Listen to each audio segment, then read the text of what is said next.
Buenos días, doctora. Hola, buen día.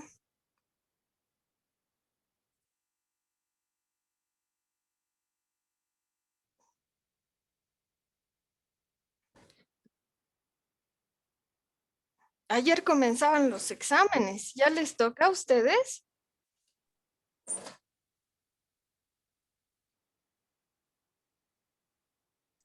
Sí, doctora. Mucha, qué nervios. Es la peor época, ¿no? Cuando tenemos examen. Sí, doctor. Mucho cigarrillo, Ah, café. poco sueño.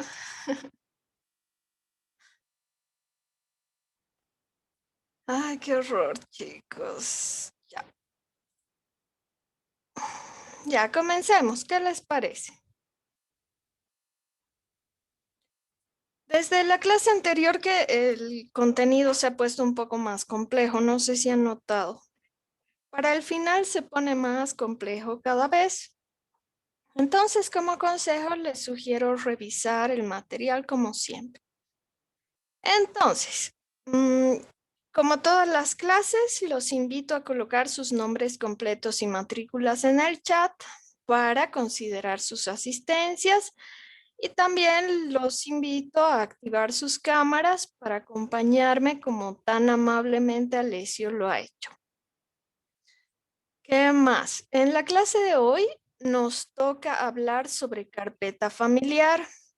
Este es un tema bastante extenso y no lo vamos a poder ver en la clase sincrónica que tenemos en este momento. No lo vamos a ver completo.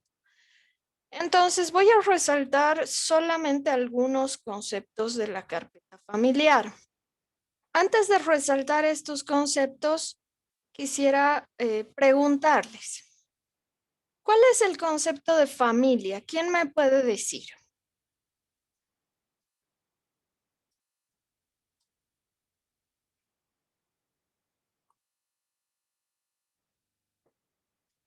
¿Nadie?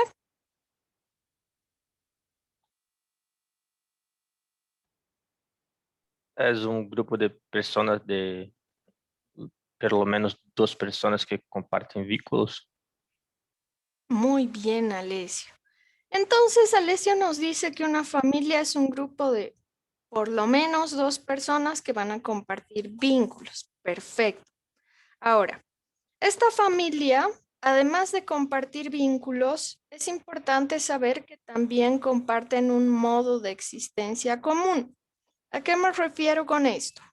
Las familias, si ustedes notan, tienen algunas personas que van a producir recursos para llevarlos a la casa, ¿verdad? En este caso, tradicionalmente conocemos al papá como el productor de dinero, tradicionalmente.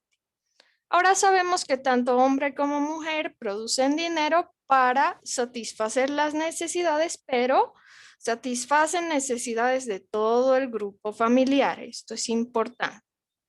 Ahora, ¿qué tipo de vínculos unen a estas familias? Hay tres tipos de vínculos que los vamos a llamar o los vamos a clasificar como parentesco. Bien, les voy a compartir mi pantalla para ver algunas de las diapositivas que estaban en el video. Si tienen dudas, por favor les pido hacerlas en cualquier momento. No importa si interrumpo. Lo que importa es que la información esté clara. Bien, la carpeta familiar es una herramienta de la política SAFSI. ¿Quién se acuerda qué significaba SAFSI?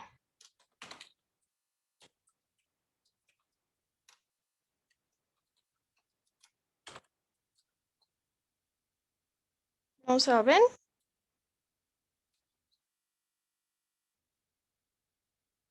Esto estaba en el video de la anterior clase. Dime. No he escuchado la pregunta, por favor. Claro que sí, yo hago. ¿Cuál es la pregunta? ¿Qué significa SAFSI? Esto que está en rojo. Sí. Sí, eso.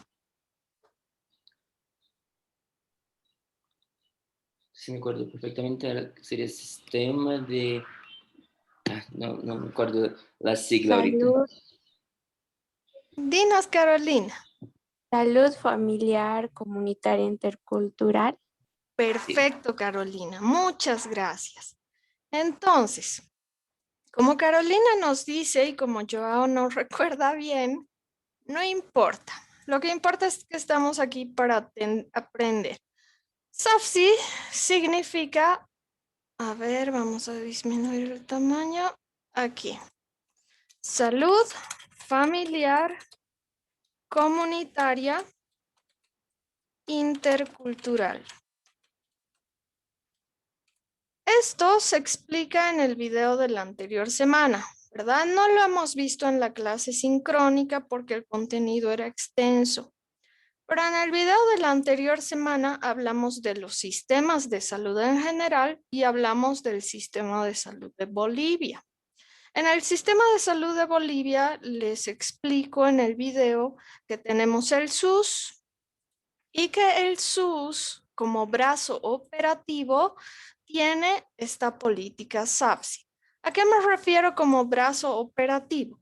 Es como una organización del sistema en la cual el gobierno da prioridad a las familias, a las comunidades y a los individuos, pero siempre hablando del, ¿qué se llama? Del tratamiento o de la atención intercultural. ¿A qué me refería con intercultural? ¿Quién se acuerda qué significa intercultural?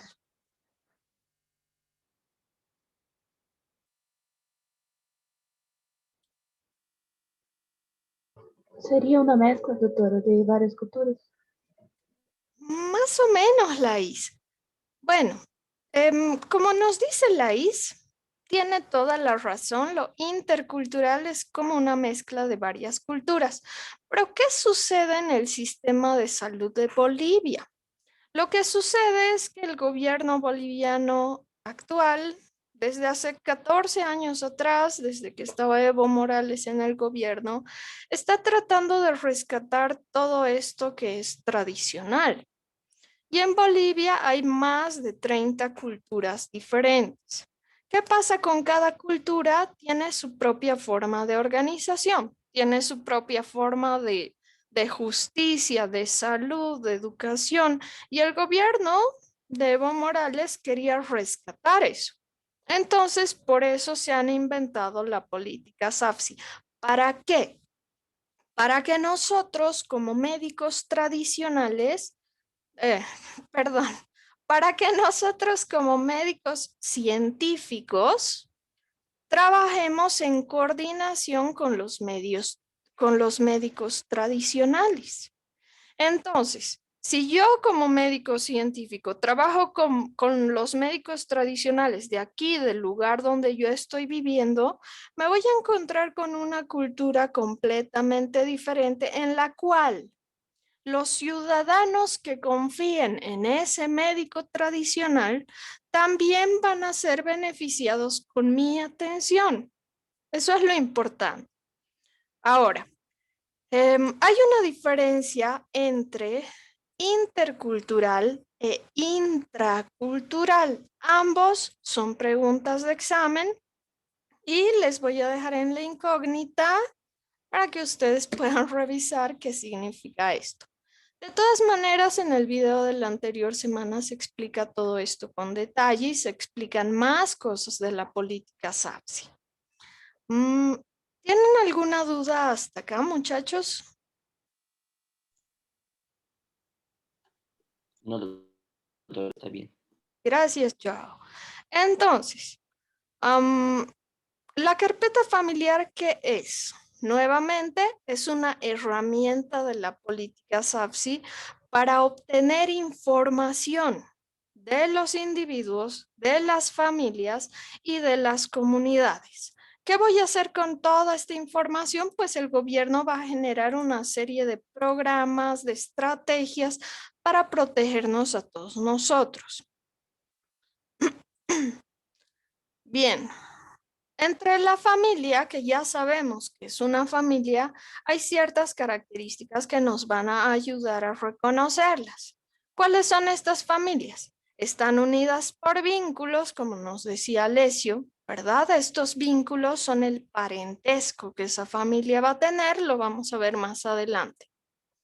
Viven juntos por un tiempo indefinido porque al final los niños o los que vemos acá, los hijos de esta pareja, con el tiempo se van a hacer adultos y con el tiempo van a ser sus propias familias. Otro dato importante de las familias, tienen un modo de existencia económico y social común. Recordemos, dentro de esta familia uno va a producir ingresos económicos y esos ingresos económicos se tienen que distribuir entre todos los individuos para satisfacer las necesidades de todos, porque todas estas personas tienen necesidades, ¿verdad? De alimentación, de vestido, de vivienda, no sé, de educación, de salud, todos van a tener necesidades. Y las familias, como están unidas por vínculos y comparten tantas cosas, lógicamente tienen sentimientos afectivos, que pueden ser positivos, pueden ser negativos, dependiendo de cómo esta familia funcione. Entonces, ¿qué nos interesa también de la familia? Que las familias cumplen un ciclo vital. En este ciclo vital se conoce mejor como ciclo familiar. ¿Qué va a pasar en el ciclo vital? Primero se forma la pareja, luego la pareja se estabiliza, ya sea por medio de la institución del matrimonio o simplemente deciden vivir juntos, comienzan a nacer los hijos. Cuando los hijos van a la escuela es otro elemento del ciclo familiar porque esto genera ciertas inestabilidades. Y suceden así 1000 cosas hasta que muere uno de los integrantes de la pareja o los dos. En cuanto muere uno de los integrantes de esta familia inicial, podemos decir que esta familia ya está en vías de extinción, ¿verdad? Pero esta familia inicial ha dado paso a otras familias. Y esta pareja joven, cuando sus hijos crezcan, cada uno de sus hijos va a crear sus propias familias. Entonces, más o menos de esta manera funciona el ciclo vital de la familia y es importante conocerlo porque nos ayuda a identificar algunos tipos de relaciones que tienen ellos. Bien, preguntas de examen, no las vamos a leer todas, pero es importante que las consideren. ¿Cuáles van a ser las utilidades de la carpeta familiar? Como ven, tenemos muchas utilidades. Recordemos que esta carpeta familiar es una herramienta de la política SAFSI. ¿Y qué voy a hacer con esta herramienta? Voy a recolectar información sobre los determinantes de salud, sobre la salud de sus miembros de la familia, sobre cómo estos miembros se comportan, si son funcionales, disfuncionales. Incluso voy a obtener información sobre determinantes de salud que la familia tiene. ¿Qué tipo de determinantes de salud? En la vivienda, en la alimentación, en el estilo de vida que ellos tienen, etc. Bien, aquí está lo que nos interesa. Esta es la carpeta familiar, tiene 4 hojas. A ver, voy a compartir de una manera diferente para que podamos ver la presentación y al mismo tiempo, ay, no sé qué dice, chicos. Esto quiero, ya. Esta es nuestra presentación donde nos muestra la primera hoja de la carpeta familiar. Las carpetas familiares tienen 4 hojas. Están hechas de cartón para que en el área rural yo ponga dentro de este cartón, que es bastante grande, no tengo ninguna muestra aquí, todas las historias clínicas de esas personas. Parte de la información de la familia va a estar en la carpeta familiar, Pero cuando uno de los miembros de la familia se enferma, tengo que hacerle una historia clínica individual para complementar ambas informaciones. Ahora, este es el instrumento oficial de la carpeta familiar. Si se fijan, es el mismo, está en color azul, ¿verdad? Ahí vemos las 4 partes. Una, la carátula, donde vamos a obtener información general. En la segunda hoja vamos a tener información sobre la salud de los integrantes de la familia. Estas separaciones son importantes, no se olviden. Uno me habla de la salud, otro me habla de los determinantes de salud, que como se fijan son varias cosas que yo tengo que controlar, entre ellos servicios básicos, vivienda y salud alimentaria. En la última parte me habla sobre el comportamiento de la familia. En esta última parte yo me voy a dar cuenta si estoy hablando con una familia funcional o disfuncional. Entonces, como ven, la carpeta familiar tiene una amplia información. Entonces, volvamos a la presentación. En la parte de arriba, o sea, vamos a ver exclusivamente esto que tenemos aquí. ¿Se fijan? Información básica sobre datos generales de la familia, ubicación geográfica y acceso geográfico. ¿Por qué les estoy mostrando esto de forma separada? Para que no se pierdan, debido a que en la presentación está dividido en partes, ¿verdad? ¿Qué es importante aquí? En Bolivia siempre va primero el apellido del papá. Entonces voy a identificar a esta familia siempre iniciando con el apellido del papá y luego el apellido de la mamá. Si esta familia no tuviera un papá, que suele ocurrir, hay familias que son así, entonces únicamente pondría el apellido de la mamá, que en este caso sería el proveedor principal. Hay una diferencia importante entre idioma hablado e idioma materno. ¿Quién me puede explicar en qué consiste esta diferencia? En caso aquí de Bolivia, el idioma hablado sería, en un caso, español mismo, pero los niños de campo principalmente pueden hablar en su casa como quechua. Muy bien, Joao. Entonces, Joao nos ha hecho una diferencia importante. El idioma hablado va a ser el idioma que utilizan los miembros de la familia para comunicarse con el general de las personas. Pero el idioma materno es el idioma de la crianza.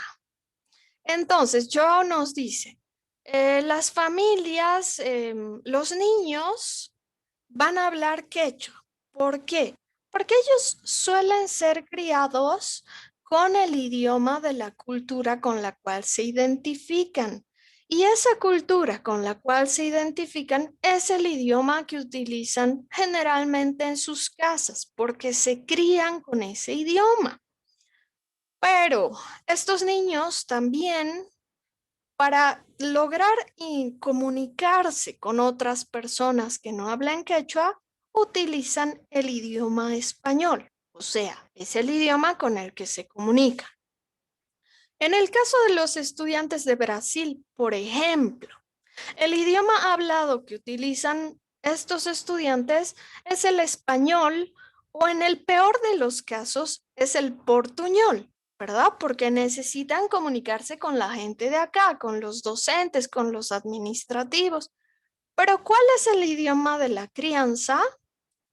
Portugués. Ellos han sido criados con ese idioma y es el idioma que utilizan en sus casas y con la gente de su cultura. Entonces pasa lo mismo acá. ¿Por qué es importante la ubicación geográfica? Porque una vez que yo tengo mi carpeta familiar realizada, yo necesito visitar a esta familia de forma periódica. La voy a visitar cada 2 o 3 meses o en el peor de los casos cada 6 meses. Esa es la importancia. Entonces, si yo tengo los datos de ubicación de esta familia, cualquier persona a la que le corresponda ir a hacer el seguimiento de esa familia tendría que tener la capacidad de encontrar esta casa.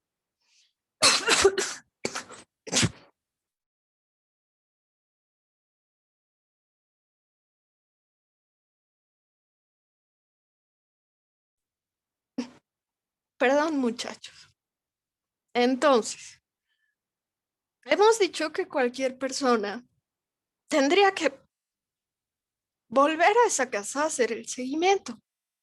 Por lo tanto, los datos de la vivienda tienen que ser claros, tienen que ser seguros, para que yo pueda saber cómo encontrar a esta familia nuevamente. No sé si existe alguna duda hasta acá.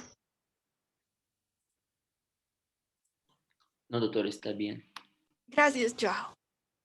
Entonces, aquí vemos un ejemplo de cómo voy a identificar a los integrantes de la familia.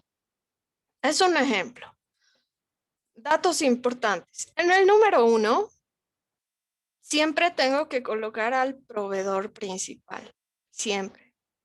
¿Se fijan? Aquí. En el punto 1 va a estar el integrante de la familia que más dinero lleva a la casa.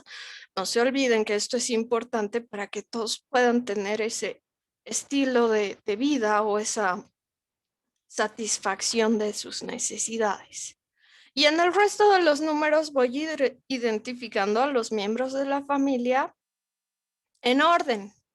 Primero a la pareja, al hijo mayor, al hijo del medio, así sucesivamente. ¿Se fijan que en este espacio de la identificación de los integrantes de la familia tengo mucha información que identificar? Entre esta información, la cédula de identidad es un dato importante para identificar al miembro de la familia. En mi ejemplo podemos ver que la mamá no tiene un documento de identificación, lo cual ya me llama la atención como profesional de salud y yo tengo que tener la capacidad de dirigir a esta señora a que pueda obtener su documento de identidad. ¿Qué más? Apellidos, no se olviden el primer apellido del papá, segundo apellido del mamá, los nombres de esa persona, aquí el parentesco. En el parentesco tengo que decir qué relación tienen estas personas con el proveedor principal. ¿Qué pasa? En algunos casos a la mamá en parentesco le ponen mamá. No se olviden que esta señora no es la mamá del proveedor principal, es su pareja. Entonces, tengo que ser muy cuidadoso con esto porque suelen pasar ese tipo de errores. Otros datos generales son datos generales, ¿no? Sexo, fecha de nacimiento, edad. Esto de la autopertenencia cultural es importante. ¿Por qué? Porque puede ser que algunas personas se identifiquen más con algunas culturas que con otras. Entonces se fijan, el proveedor principal se identifica con una cultura, la mamá se identifica con otra y el niño, que es tan pequeñito, no se identifica con ninguna de las culturas de su papá. Esto es importante, sí. ¿Qué otras cosas tenemos aquí para mostrar? Nivel de instrucción, estado civil. En cuanto al nivel de instrucción que nos interesa saber, por ejemplo, factores de riesgo como analfabetismo o niveles de primaria sin concluir. ¿Por qué? Porque estas son señales de riesgo. También nos identifican personas que al no haber recibido mucha educación, probablemente tampoco sepan muy bien cómo cuidar su salud ni la de los miembros de la familia. Entonces, este es otro dato importante que tenemos que identificar. Otros datos importantes. La profesión y la ocupación son dos cosas diferentes.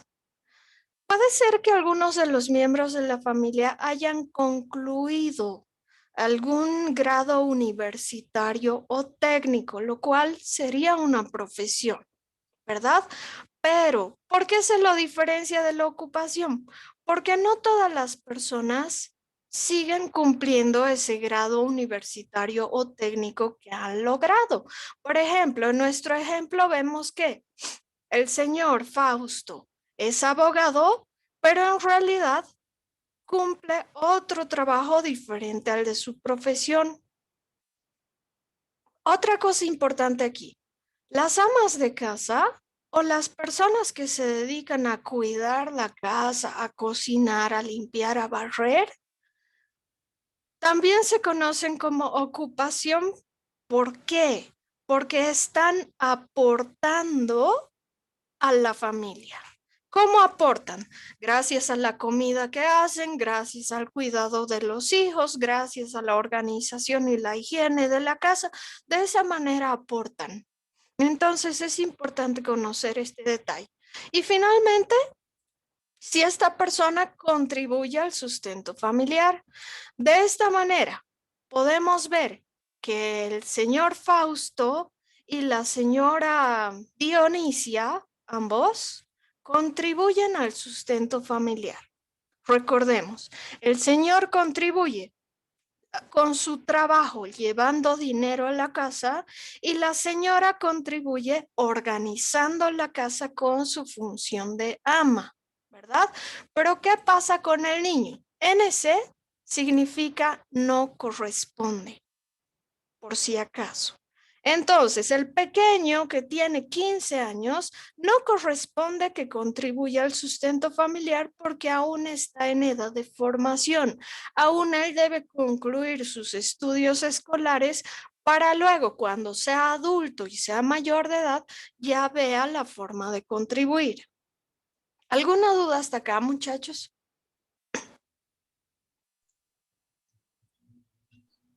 No, No, está bien. doctora, está bien. Muy bien.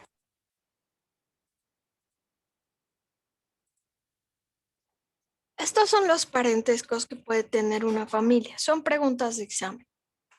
Entonces, se fijan en cuanto al parentesco, tenemos tres tipos.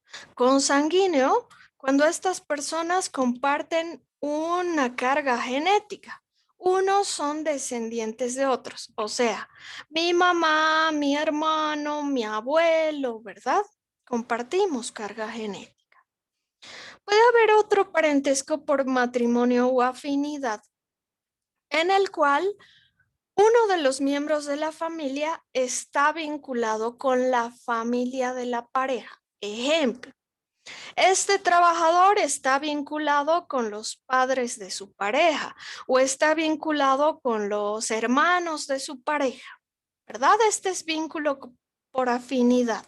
Estoy vinculado de alguna manera con los familiares de mi pareja, porque al elegir a esta pareja también adopto o debería proteger a los miembros de la familia de esa mi pareja.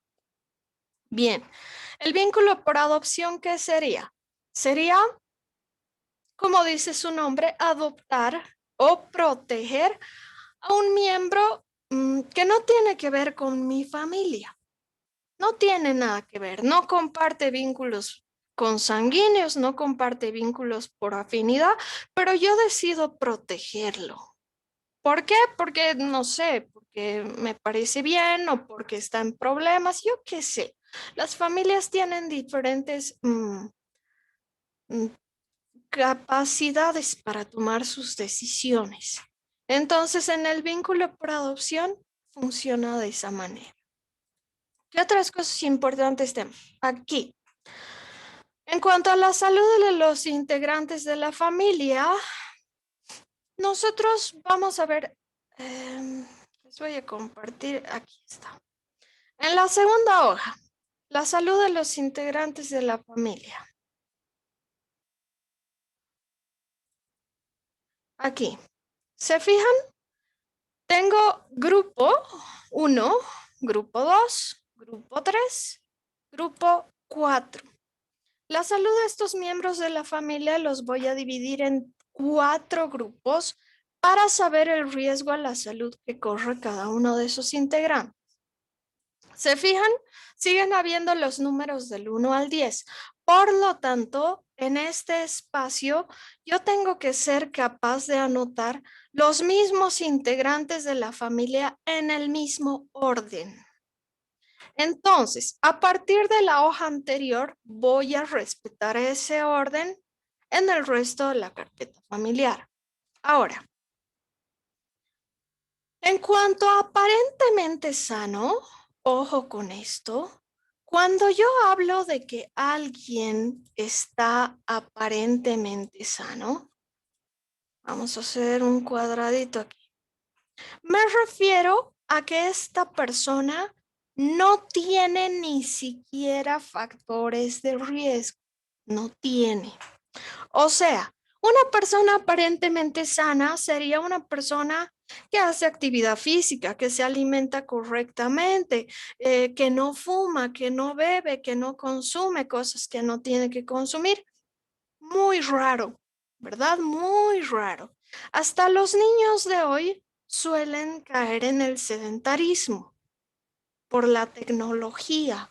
Entonces, alguien aparentemente sano es muy raro de encontrar.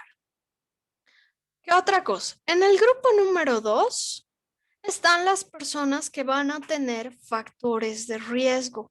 Esta carpeta familiar, a diferencia de la anterior, ya nos dicen cuáles son los factores de riesgo que tenemos que observar. Recordemos que un factor de riesgo va a ser una situación en la cual aumento las probabilidades de daño. Sea sedentarismo, tabaquismo, no sé, consumo de grasas, yo qué sé.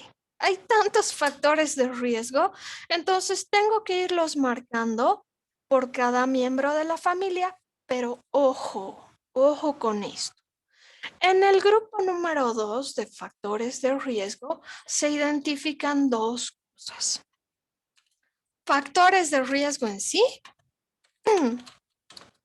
que son las situaciones o los determinantes que aumentan las probabilidades de daño, y también se encuentran grupos vulnerables.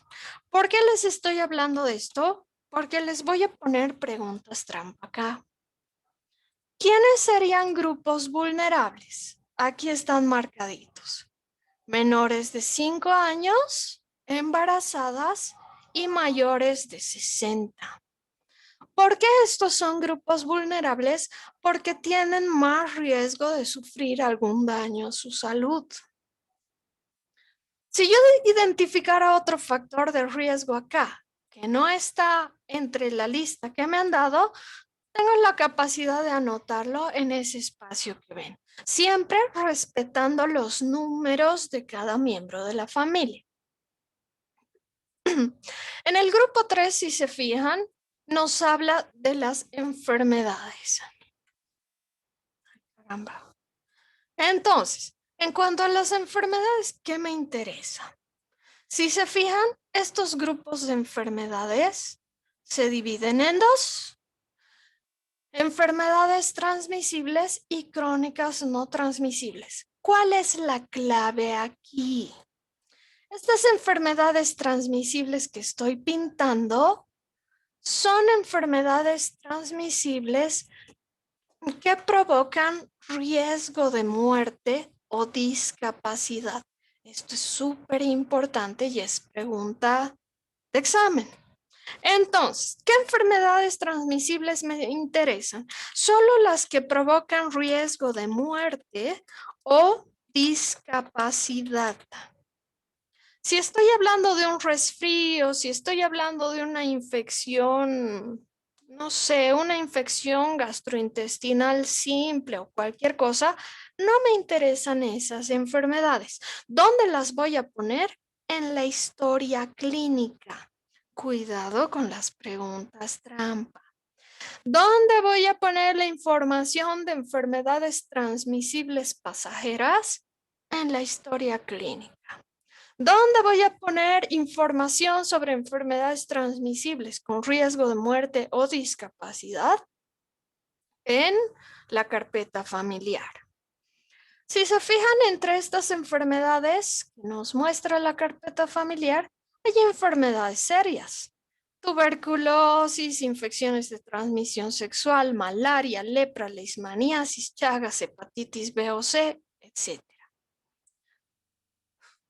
Bien, en cuanto a las enfermedades crónicas no transmisibles, creo que están más claras, ¿verdad? Enfermedad cardiovascular, que es el primer riesgo de muerte, hipertensión, diabetes, insuficiencia renal, entre otros. ¿Tienen alguna consulta hasta acá, queridos doctores? No, doctora, está bien igual. Doctora, una consulta. En matrimonial o afinidad dijo si tenía algún nexo con alguna parte de la familia de la esposa o del esposo. En ese caso, si digamos el padre o el esposo de la señora se hace cargo de su sobrino, ¿en esa parte entraría eso? Claro que sí, Natalie, es una muy buena pregunta. Entonces, volveremos a la diapositiva solamente para aclarar esta consulta. Aquí. Ay, este no es. Aquí. ¿No ve? Aquí. Tenemos al señor, la señora, el hijo, y yo en el número 4 pondría ahí el sobrino, que sería el sobrino de este señor. ¿Por qué el sobrino está viviendo con ellos? No sabemos, pero sí sabemos que este señor y esta señora están cuidando a este chico. Entonces, como todos están viviendo juntos, tienen que entrar todos en esta carpeta familiar. ¿Resuelta tu duda, Natalie?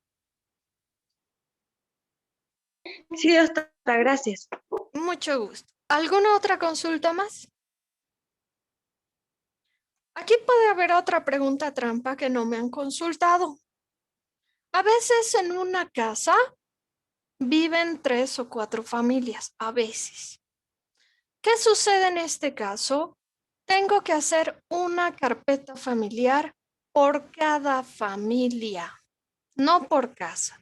Es una carpeta familiar por familia. Ejemplo, si en esta casa viven los abuelos y los hijos con sus propias familias, tendría que tener una carpeta solo para los abuelos y una carpeta por cada hijo con su propia familia, sean 3, 4, 5 o las que sean.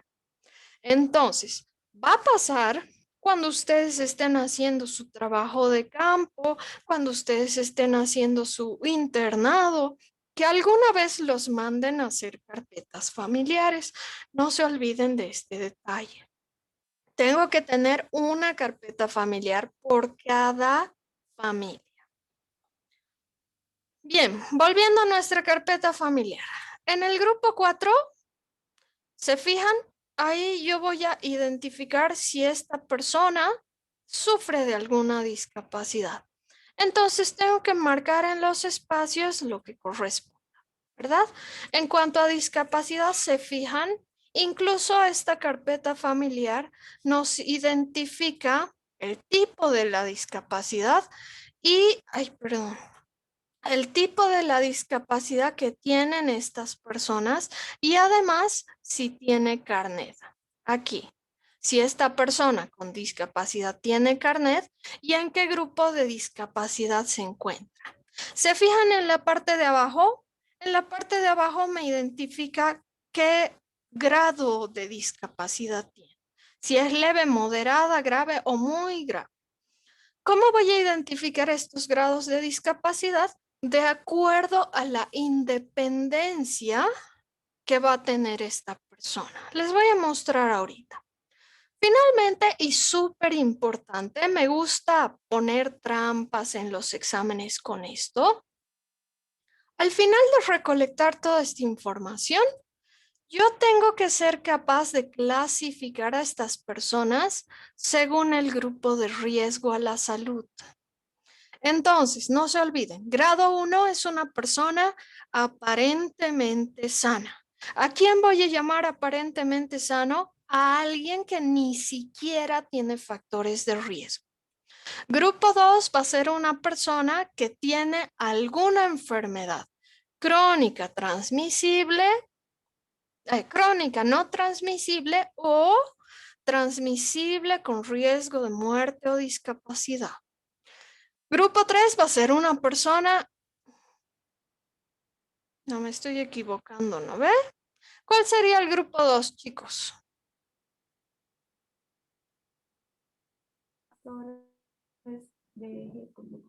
Eso.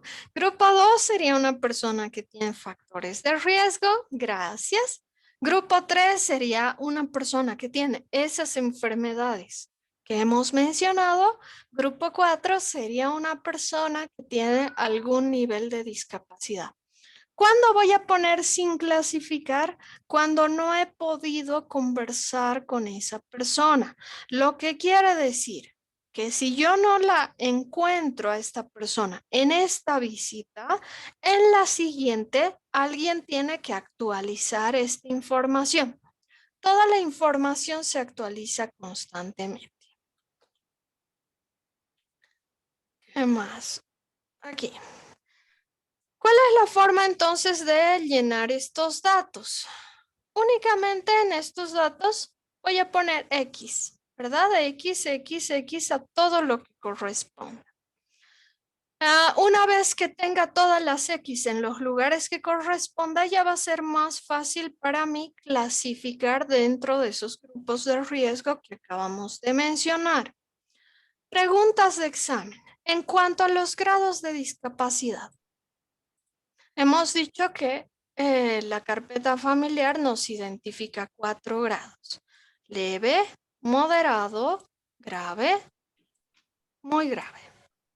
Entonces, ¿cómo voy a saber o cómo voy a diferenciar a estas personas?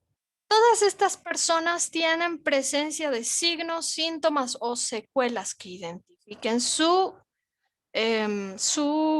discapacidad. Pero además, en los niveles de dificultad y en las actividades diarias, ahí encuentro la diferencia. Una persona con discapacidad leve va a tener dificultades para hacer las cosas, pero aún así tiene independencia para hacer todas las actividades. Y una persona con discapacidad muy grave va a tener imposibilidad de hacer tareas comunes, imposibilidad, como cepillarse los dientes, como asearse, como lavarse las manos. Y como está imposibilitado de hacer tareas diarias, obviamente se convierte en una persona dependiente de los cuidados de otro miembro de la familia u otra persona. ¿Dudas hasta acá, muchachos, doctores? Yo no, doctora. Muy bien. No, doctora. Continuamos entonces.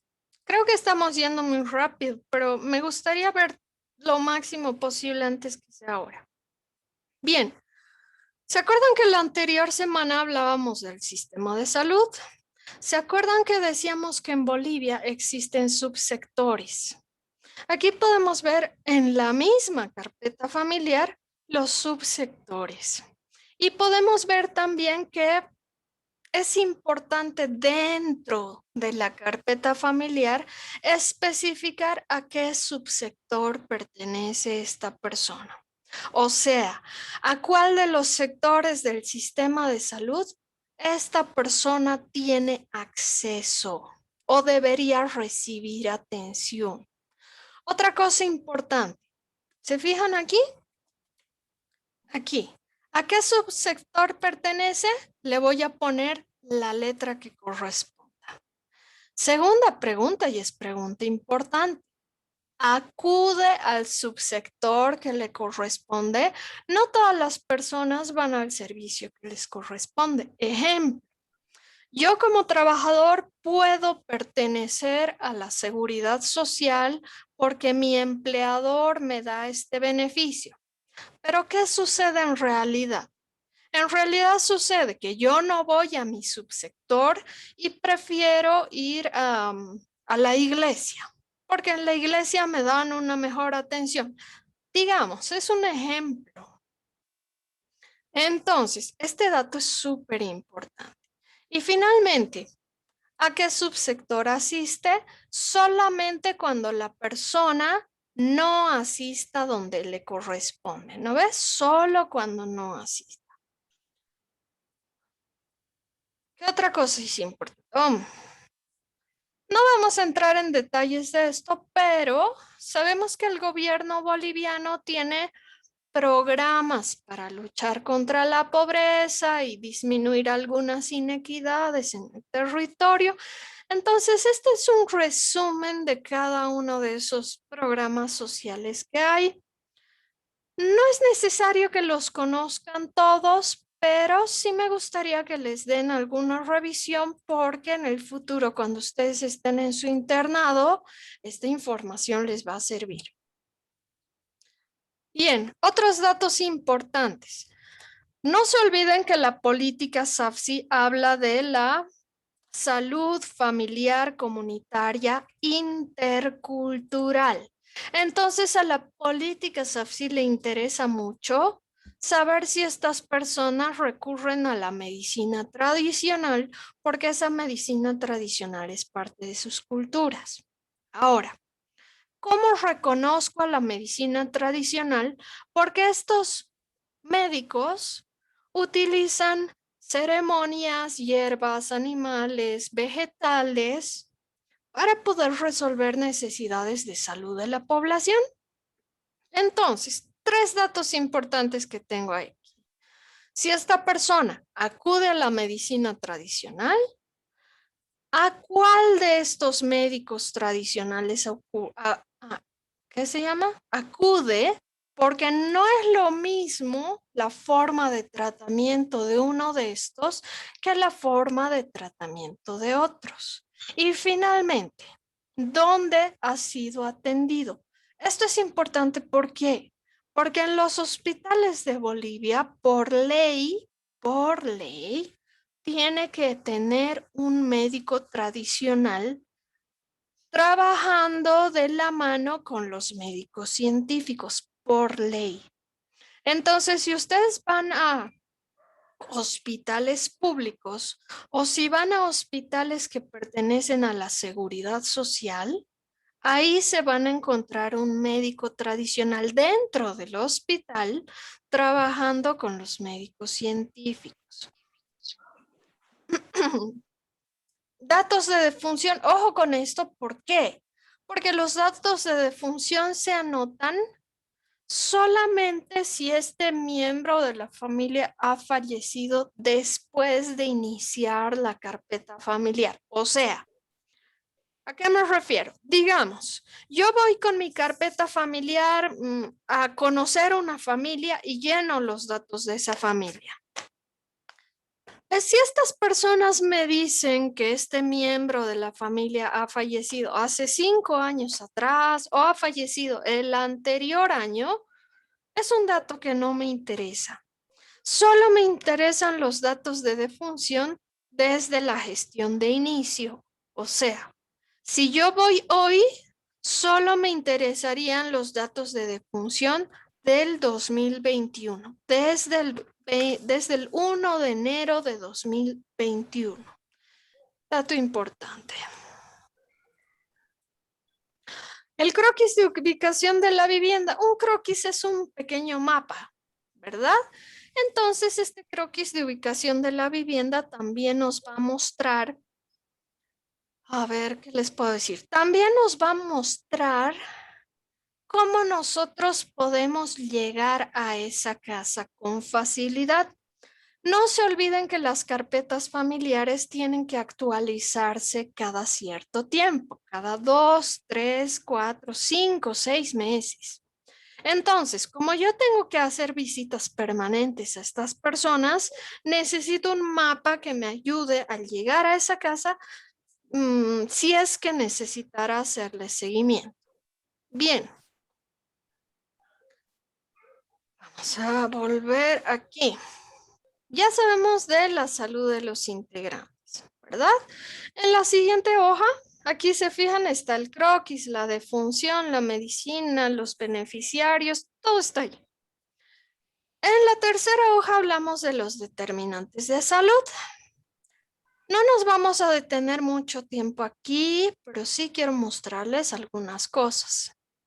Los determinantes de la salud que la carpeta familiar evalúa: servicios básicos, estructura de la vivienda, funcionalidad, salud alimentaria y demás. Si se fijan, en cada uno de estos determinantes de salud hay todo tipo de información. Por ejemplo, en servicios básicos, abastecimiento de agua, manejo de la basura, higiénico, excretas, iluminación, combustible, y pasa lo mismo con los otros. En algunos casos, incluso me da espacios en blanco para que yo pueda llenar esa información.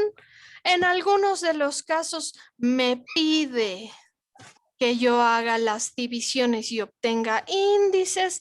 En algunos de los casos, todo esto tengo que saber cómo llenarlo. Y a ustedes sobre todo les interesa porque en algún momento de sus carreras puede ser que a ustedes les toque llenar esta carpeta familiar. Entonces, ¿se fijan al final de cada determinante? Al final de cada determinante de salud, tengo que sacar el total. Aquí. ¿Cuál sería el total de los servicios básicos? ¿Cuál sería el total de la vivienda? ¿Cuál sería el total de la seguridad alimentaria? Y con estos totales, yo voy a evaluar en un cuadro de sistematización, ¿sí? Voy a evaluar en un cuadro de sistematización cómo está funcionando esta familia. En este cuadro de sistematización yo voy a saber si estas personas tienen riesgo leve, moderado, grave, muy grave, pero, ojo, estos riesgos son respecto a sus determinantes de salud. Ya hemos hecho hasta ahora, si ustedes recuerdan, los riesgos a la salud de los integrantes con nivel 1, 2, 3, 4. Con esto estamos viendo los riesgos de los determinantes de salud en forma de sin riesgo, riesgo leve, moderado, grave, muy grave, ¿verdad? ¿Hay alguna consulta hasta acá, doctores? No, doctora, está bien. ¿Ya están cansados? Ya. Sí, yo también. Entonces, aquí podemos ver nuevamente qué determinantes de salud evalúa la carpeta familiar. Ya sabemos. ¿Cuáles son los riesgos de los determinantes de salud que evalúa la carpeta familiar? También hemos visto. ¿Cuál es la forma de llenar los determinantes de salud? Los encierro en círculos. Al encerrar en círculos lo que corresponde a cada familia, ya sé el puntaje de riesgo que cada uno de estos tiene. Entonces, en el total, voy a saber cuál es el riesgo de los servicios básicos, cuál es el riesgo de la vivienda.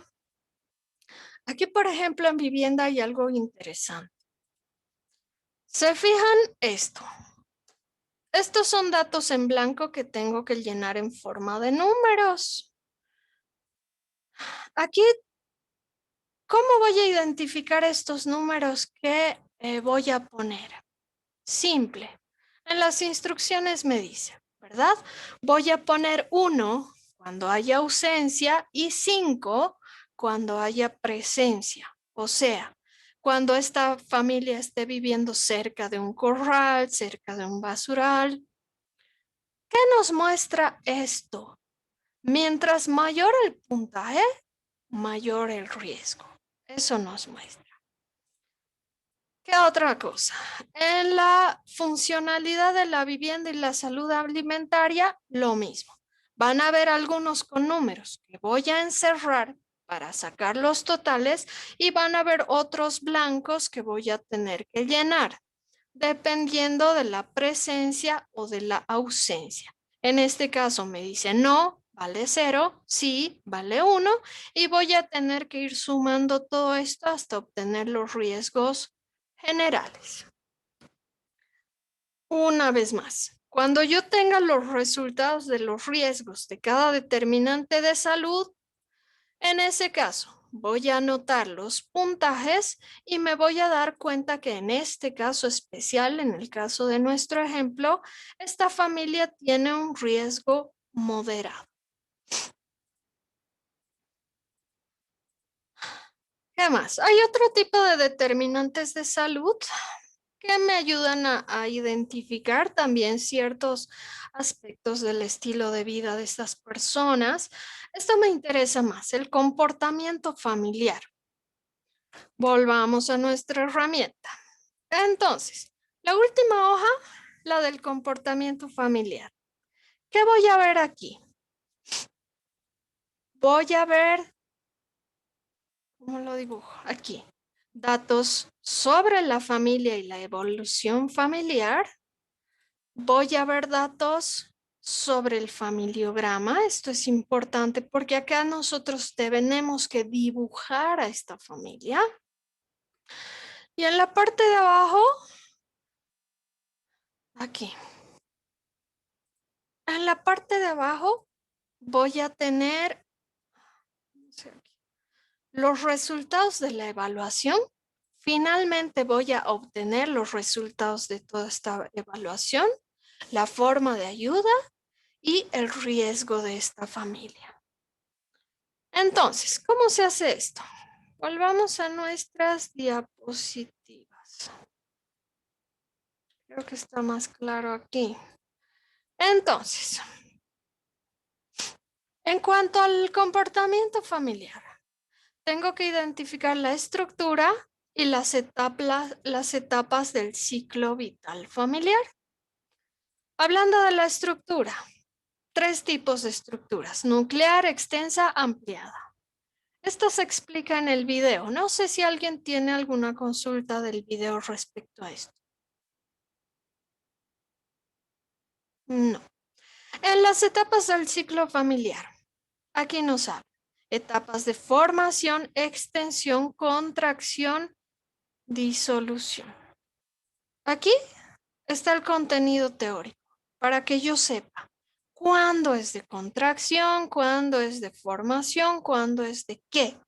Entonces son datos importantes, sobre todo para el examen. Les voy a poner en su examen casos clínicos para que ustedes identifiquen qué son estas familias. En cuanto a la funcionalidad familiar, súper, ultra, mega, archi importante. ¿Para qué nos sirve la funcionalidad familiar? Para resolver crisis familiares. ¿A qué voy a comprender como crisis familiar? Algún cambio que la familia va a enfrentar. Estos cambios, si se fijan en nuestra diapositiva, están en forma teórica acá, pero cualquier cambio en realidad, cualquier cambio que la familia enfrente es una crisis.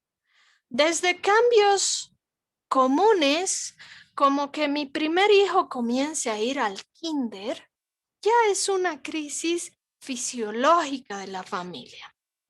Hasta cambios no fisiológicos, como el divorcio de los padres, como la muerte de algún miembro de la familia, también son crisis. No son crisis fisiológicas, ¿verdad? Pero son crisis. ¿Qué pasa con estas crisis? Cuando una familia es funcional, tienen toda la capacidad de superar cualquier crisis o cambio. Entonces, aquí si se fijan en color naranja, están las 4 funciones de la familia que necesitamos identificar en la carpeta. función económica, educativa, afectiva, social. Esto se explica mejor en el video, ¿verdad? Y también he puesto, vamos a ponerlo en color rojo, en nuestra carpeta familiar también hay otros elementos como el tabaquismo, como la violencia, que pueden desencadenar estas crisis. Después de anotar todos estos datos, ¿qué voy a hacer? Finalmente, después de todos estos datos, voy a tener la capacidad para decir si mi familia es funcional o disfuncional. ¿Cuándo va a ser una familia funcional? Cuando cumplen todas sus funciones y están en ausencia de esas disfunciones. ¿Cuándo voy a decir que es disfuncional? Cuando hay alguna señal de disfunción, como, no sé, el desmembramiento, como el consumo de sustancias ilegales. Ahora, ¿cuál es la importancia de esto? Otra vez, una familia funcional puede superar las crisis familiares con más o menos dificultad, pero las puede superar. Una familia disfuncional que se enfrente a una crisis va a empeorar la situación de los miembros de la familia. O sea, si yo ya tenía problemas con mi esposo, me divorcio de mi esposo y soy una familia disfuncional, con esta disfuncionalidad puede ser que yo comience a agredir a mis hijos, que caiga en la violencia familiar hacia mis hijos. Puede ser, porque la disfuncionalidad agrava todas esas crisis. Entonces es importante considerar todos estos datos. ¿Qué más? Esto es súper importante. En los resultados de la evaluación de la familia, aquí, con rojo vamos a dibujar. Aquí.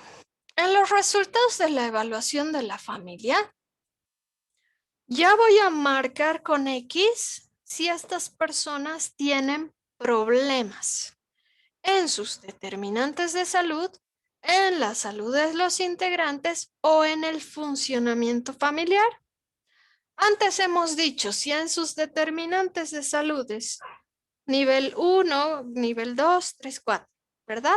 En la salud de los en los determinantes de la salud no. Hemos visto si esta persona tiene riesgo bajo, medio, alto, ¿verdad?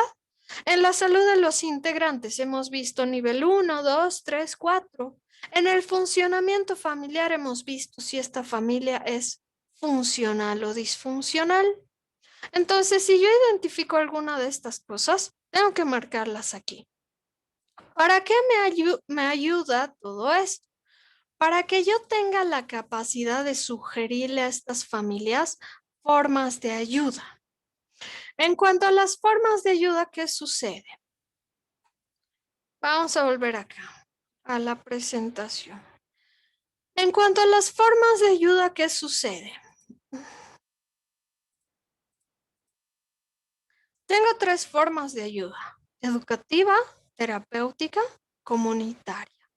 Todas estas formas de ayuda tienen sus características propias y características generales.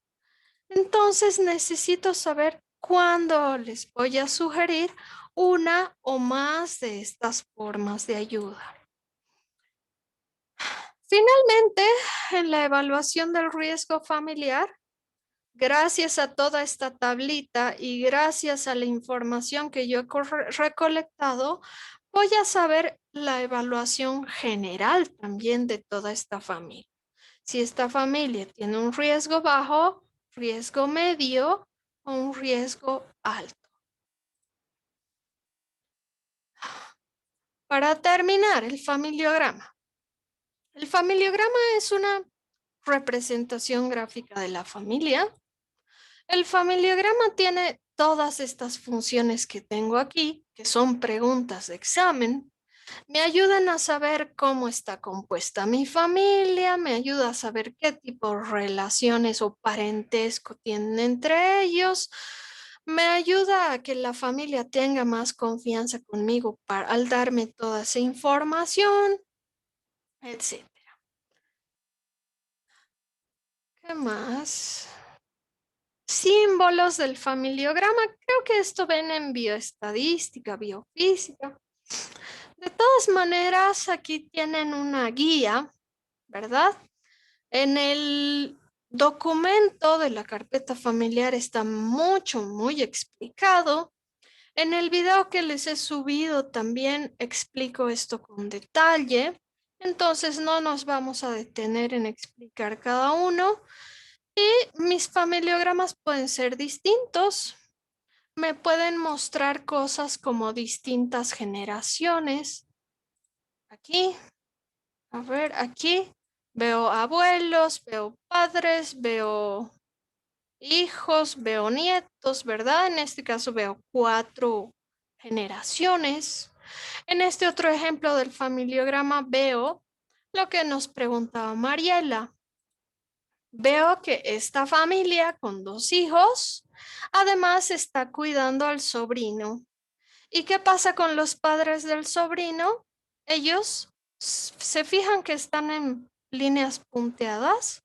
Los padres del sobrino con estas líneas punteadas me indican que están lejos. Puede que sean migrantes, puede que vivan en otro departamento, puede que hayan enviado al sobrino para que tenga mejores capacidades en su educación, no sabemos, pero nos muestra que no es una adopción. Sin embargo, estas personas están conviviendo con este muchacho.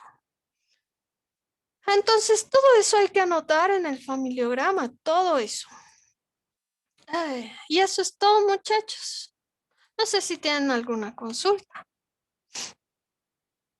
Mucha información de golpe, ¿no? Les aconsejo a partir de esta clase revisar los videos, ¿sí? Los que han revisado los videos seguramente han aclarado algunas dudas, espero que sí. Los que no han revisado los videos, estoy completamente convencida que están más confundidos que nunca. Entonces, les voy a dejar media horita para que puedan resolver su tarea, para que puedan revisar su material. ¿Alguna consulta? No, doctora. No, doctora, está bien. Listo, queridos doctores. Entonces, nos vemos la siguiente clase. Que les vaya muy bien a todos. Chau. Chao, doctora. Doctora, gracias. Doctora. Muchas gracias, doctora. Hasta luego, doctora. Chau a todos. Hasta luego, doctora.